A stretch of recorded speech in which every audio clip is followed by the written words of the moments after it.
Now, the set point is, if you are somebody who is shy or doesn't have any family or friends support system, then what you can do is to also sell some things that you may not need.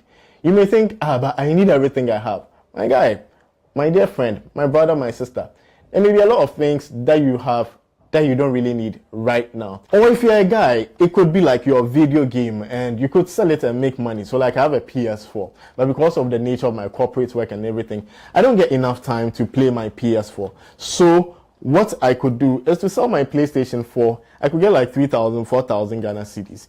And then I could use it to start the block, buying the blocks and stuff like that. So look around you and try and identify some of the items you no longer use. Maybe you have like 2 or 3 irons, you have like 2 washing machines, one you are keeping so that when the other gets spoiled, you can, Charlie, right now, you need the money now, present value of money.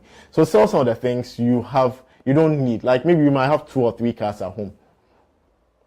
Now, if you looked around, you sold everything, but you still don't have enough money to complete a building project, then the next thing I'm going to recommend that you do is to go for a bank loan, right? A bank loan usually has a moderate, reasonable interest rate as opposed to some of these microfinances and other lending schemes, right? So when you go for a bank loan of, let's say, 30%, and you go for 10,000 cedis, it means at the end of the year, you're going to pay like 3,000 cedis interest. If it allows you to complete your building project now, that makes more sense than waiting 1 whole year. Let me give you some statistics. A year ago, a bag of tile cement was selling at 20 Ghana cedis. Today, it's selling at 41 Ghana cedis. That's 100% increase. So if you had a loan which had an interest of 30%, essentially you are saving 70%. A year ago, a bag of cement was like around 40, 50 Ghana cedis. Today, it's almost at 100 Ghana cedis, 94, 95 Ghana cedis. So again, it's almost like doubled, right?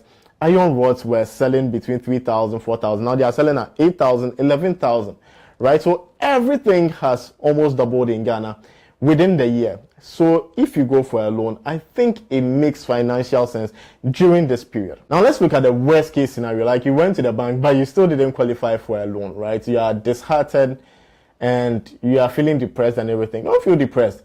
In the case of George like this, right? He says he's completed the roofing. He's bought the electrical wires. Do you really need POP before you move into your house? Like, no. Do you need tiles before you move into your house?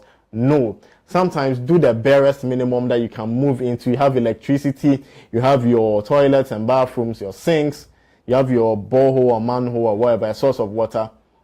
Guy, move in. Your wall may not be complete, but move in. You may not have a gate, but move in and save yourself the rest of the 9 months of rent you are going to pay this year. And use that money to complete your building project. Assuming where he's staying, he's paying even 700 Ghana cedis a month. Then 7 times 9 or 10 months is 7,000 Ghana cedis, which can go a long way to help him complete some of the other items. So sometimes you need to take certain drastic measures.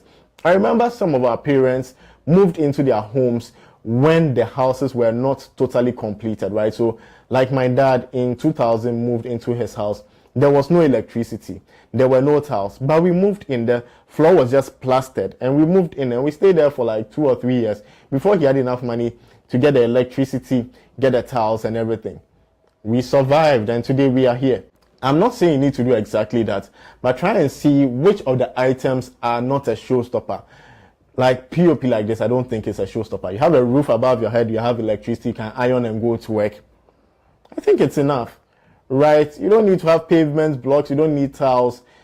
It's nice to have, but they are not showstoppers. So you need to try and identify the barest minimum items and then get those things and move in. Okay, so we imagine that by now you've moved into your house, right? You still don't have a lot of money anyways. Another thing you can do is to do it yourself, right? So if you have the skill and the knowledge, and there are certain things you can do to save cost, like buying your solar panels on your own and then installing it because you have the knowledge, you can do that.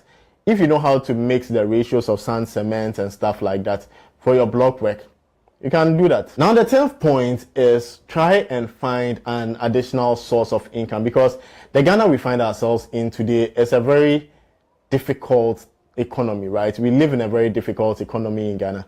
And so one source of income is not going to help you, especially if you are running low on cash. Are you a teacher and you close at 2-3? Can you organize extra classes?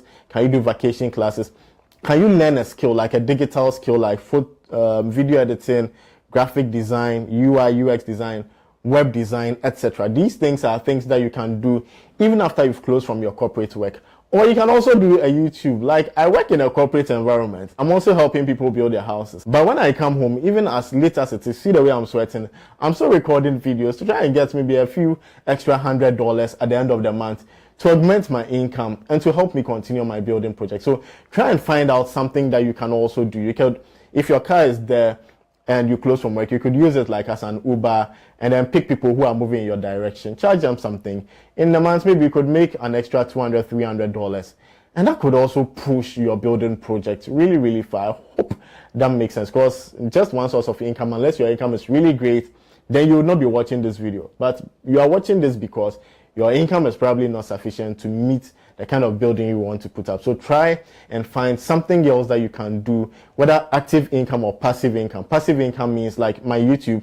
Once I come and sit here and I record, the more people keep watching, the more I get, some coins on the ad revenue and all that. A year from now, the video will still be there, making me some small coins. So that's good. Once you build a library of videos that people are watching, even if you are not recording videos, you'll still be making money. But active income is something that you need to be doing to earn the money, like you are driving the car yourself as an Uber driver.